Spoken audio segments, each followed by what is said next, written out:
Hi, I'm Travis Monroe, owner of Monroe Film and Photo. In today's video, we're going to talk about how to film the wedding ceremony. Now, obviously, the wedding ceremony is the most critical video that we shoot on a wedding day. This is going to be the video that is probably watched the most outside of the trailer. So we want to make sure that we do everything that we can to present a nice, clean video for this. So let's talk about audio for the ceremony. Now, this is where things can get a little tricky depending on their setup. Ideal situation is that they have a DJ or an audio board at the church that we can plug a line feed into. I personally carry an H6N with me. A lot of times you can plug either into the back of the speaker through an XLR, and you want to be using a 1/4 inch into most recorders. For whatever reason, just plugging a regular XLR in, it can create buzz. There can be some other issues because you're getting a line feed through it. So make sure that it's a 1/4 inch that's being plugged into your system, your H6N. That's going to enable us to get clean audio. Now, if you don't have a speaker from the DJ or from the venue, other options is that you can get a line out from them as well, just from their soundboards themselves. Or worst case, desperate scenario, if they don't have that setup, what you can try to do is go from the headphone jack. I've been able to record many ceremonies because they had the option of the headphone jack and I was able to use that. Also, some churches, they have some hearing impaired devices. I've been able to plug into those as well and simply brought it over, plugged in through just a little mini microphone jack, and it has worked. However, we also have other options to make sure that we still get something. Of course, on our cameras, on our 2 side angle cameras, we're gonna have microphones plugged into our cameras. So at the very least, we can get some sound audio from there.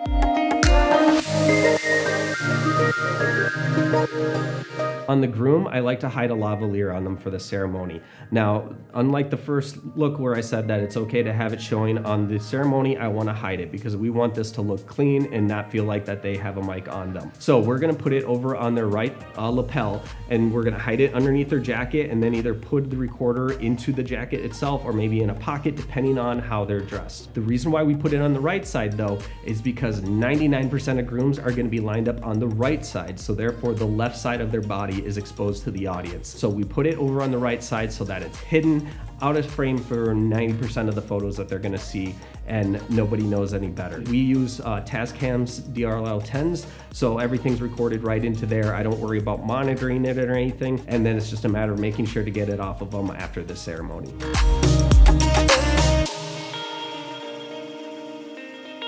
The other Tascam we're going to put on the Officiant, and this is where sometimes it can get a little tricky too. There has been scenarios where they're like, I have a wireless one on me for the church, we're not going to put another one on, which case that's fine as well. We'll make it work. Most officiants are going to want to work with you and try to get it to work because they understand we're working together as a team and we want to make sure we capture these memories.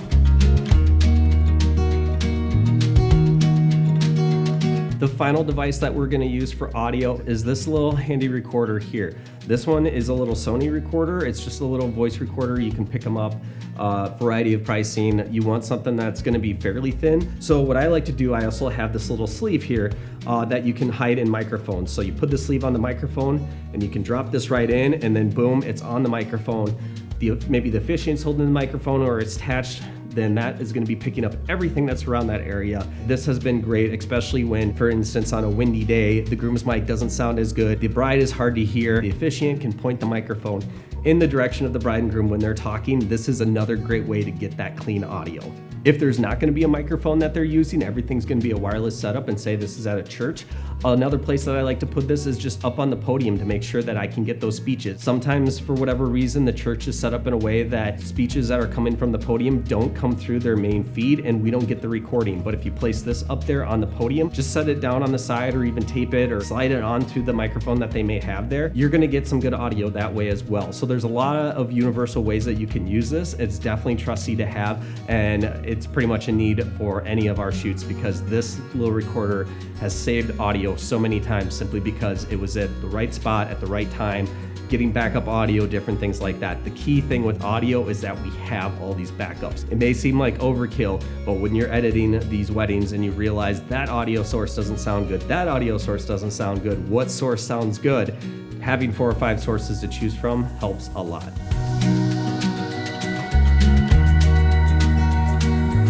We We shoot with a minimum of 3 cameras, sometimes even a 4th camera. Worst case scenario, if I feel like I need to have that 4th angle, I will throw the GoPro up way in the back just as a big wide shot. I at least know that, hey, I got that safety shot.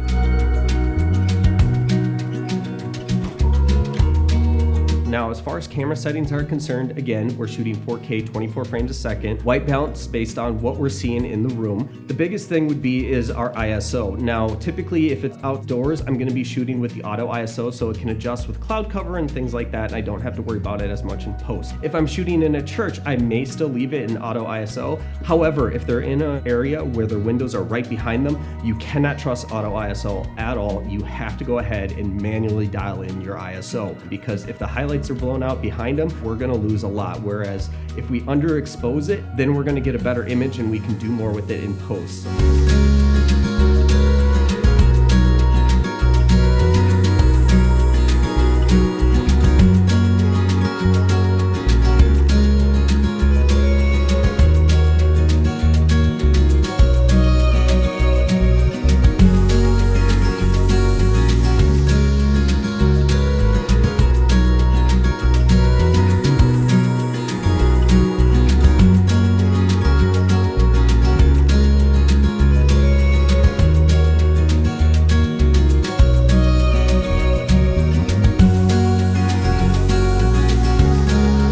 We're gonna position 2 of the cameras off to the side, to the left and to the right, so that we have a nice shot of the bride and a nice shot of the groom once they get into position. When the ceremony starts initially, because we don't really know totally where they're gonna end up, we are actually going to go into a manual focus, and we're gonna be a fairly wide shot and kind of position it based on where I think the bride and groom should be when they come down the aisle. Always talk to your officiants ahead of time or your coordinators to find out roughly where they should be, or even the bride and groom if you happen to be doing shots in the area. Just find out like, hey, where are you guys gonna be when you first walk in, so I can make sure that we can get a good focus pull.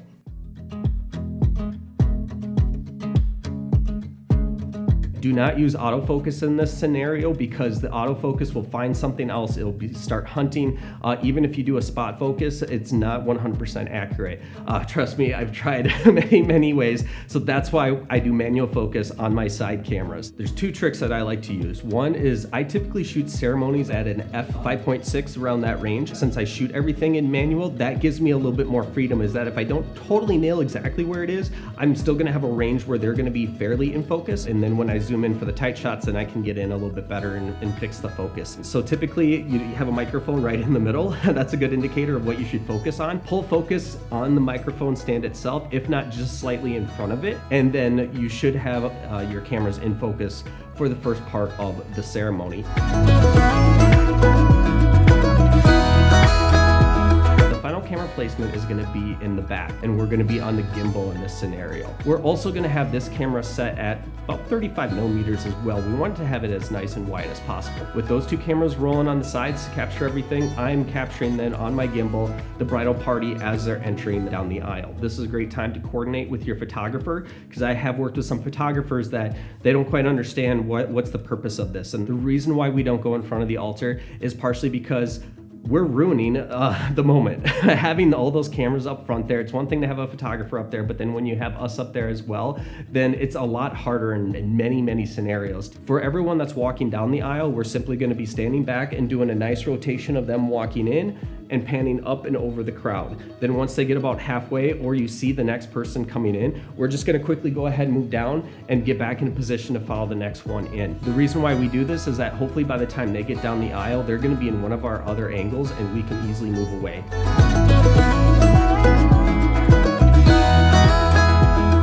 When the bride walks down the aisle, it's critical for us to follow her down the aisle. However, you don't need to do it right away. Instead, you go ahead, you do the same movement as you did before. Wait till she gets about halfway down. That gives the photographer enough time to get their nice clean shots. Then that's when you can sneak in behind the bride as she's coming down, and then eventually raising up so that you can see the groom in your shot and then the handoff. But then you're gonna be locked down in the middle of the aisle, standing there until the entire crowd is seated.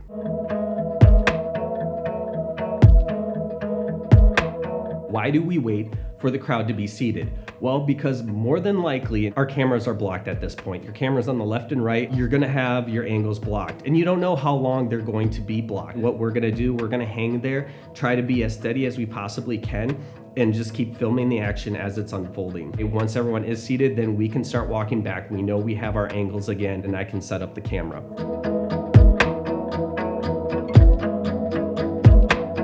So once I walk back, everyone's seated and I know we can lock it down. My gimbal, I actually have it set up so that I can just simply put a tripod down, and I have a plate on my gimbal, and I can just slide my gimbal right on the tripod, and I'm setting that up for a wide shot. And I'm gonna have it in the center of the aisle. Now I'm gonna have it all the way back so that the photographer has a chance to get some shots too, but we're gonna lock it down so that then we can get our nice straight shot of the bride and groom.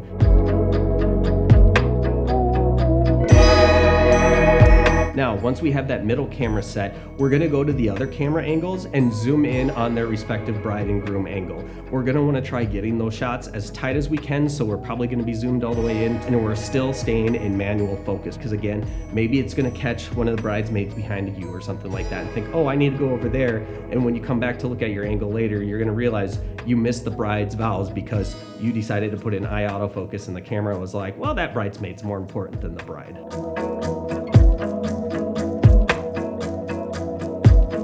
The other things to keep in mind during the ceremony are things like a sand pouring, something that happens after they do their vows. We know from that sand pouring or the candle lighting, from then to when they finally go and kiss, if we know we have some time, we might just go over to one of our long lenses that we have off to the side, follow that action, come back, get it locked back down to where it should be.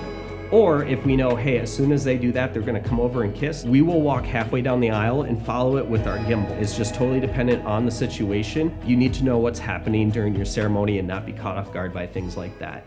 Worst case scenario, you're always gonna be standing next to your gimbal camera. That's always the best option then to go with. If something unexpected happens, just grab that, work with that, and go from there.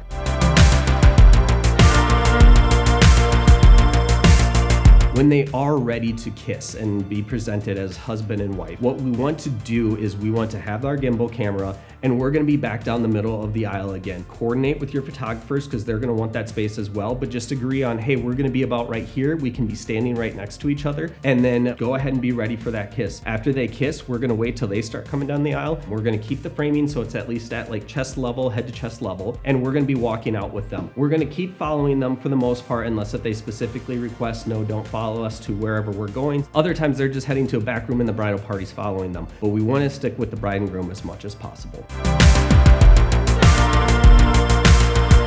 The last thing I want to mention regarding camera setup is starting and stopping recording. Starting and stopping the recordings ensures us that we keep data. I've had this scenario happen where the battery started dying, I quickly changed the battery out, I had hit stopped recording, but the camera did not have enough time to finish the recording and getting the data written on the memory card versus the time that it took me to pop the battery and put in a new one. I ended up losing the majority of the ceremony from that camera angle. After the couple gets down the aisle and you are setting your cameras up for the main part of the ceremony, you want to make sure that you hit start and stop on all of your cameras. So at the very least, we're locking in 10 minutes or so of coverage of the beginning. And also if the ceremony is going long, say it's about an hour-long Catholic ceremony, you want to do it once or twice too within there as well. You at least want to do it one time so that we know we're locking in that data and we know we don't have any issues.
Thanks for watching and tune in for our next video.